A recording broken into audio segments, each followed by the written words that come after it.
Hallelujah dear sisters and brothers, praise the Lord.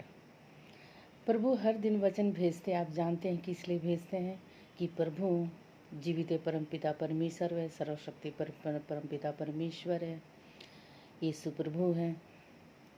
ये समझते हैं, ये जानते भी हैं कि पृथ्वी में जितने लोग हैं सब मेरे संतान हैं, बस भटक गए हैं।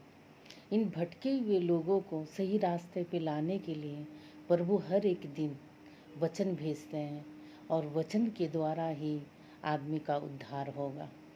वचन के द्वारा ही संभले जाते हैं अपने जीवन, अपने रास्ते, और वचन के द्वारा ही बुद्धि ज्ञान की प्राप्ति होती है।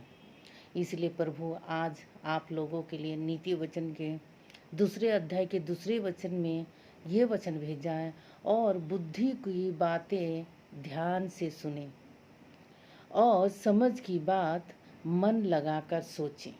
प्रभु कहते हैं हम जो भी वचन भेजते हैं उन वचनों को सिर्फ पढ़ो मत, पढ़ के छोड़ देना कि हाँ किसी ने वचन बोल दिया इससे क्या हो जाएगा। लेकिन जब वचन की गहराइयों को आप समझेंगे, पढ़ेंगे, तभी तो उनमें छुपी हुई आशीषें आपको मिलेगी।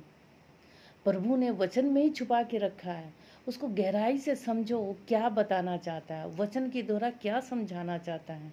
अपने जीवन में झांक के देखो, अपने दिल के अंदर झांक के देखो कि अपने जीवन में बचपन से लेके अब तक आपने क्या किया है, क्या नहीं किया।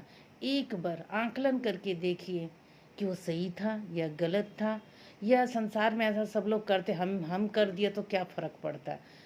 ऐसा तो कभी होता नहीं है, लेकिन आप ये समझते हैं तो वो गलत बात है। कभी ये सोचेंगे कि सब आदमी लोग कुएं में कूद रहे हैं तो हम भी जाके कूद जाए, ऐसा तो नहीं होता ना। वहाँ तो आप सोचते हैं कि सब कूद रहे तो मैं क्यों कूदूँ, सब जान दे रहे तो मैं क्यों जान दे। आप वहाँ अपनी बुद्धि का इस्तेमाल कर रहे हैं, तो यहाँ भी वचनों के द्वारा आप अपनी बुद्धि का इस्तेमाल करिए, वचन के द्वारा समझिए, एक कदम चल के तो देखिए वह कदम कितना सुहाना, कितना शांति वाला होगा।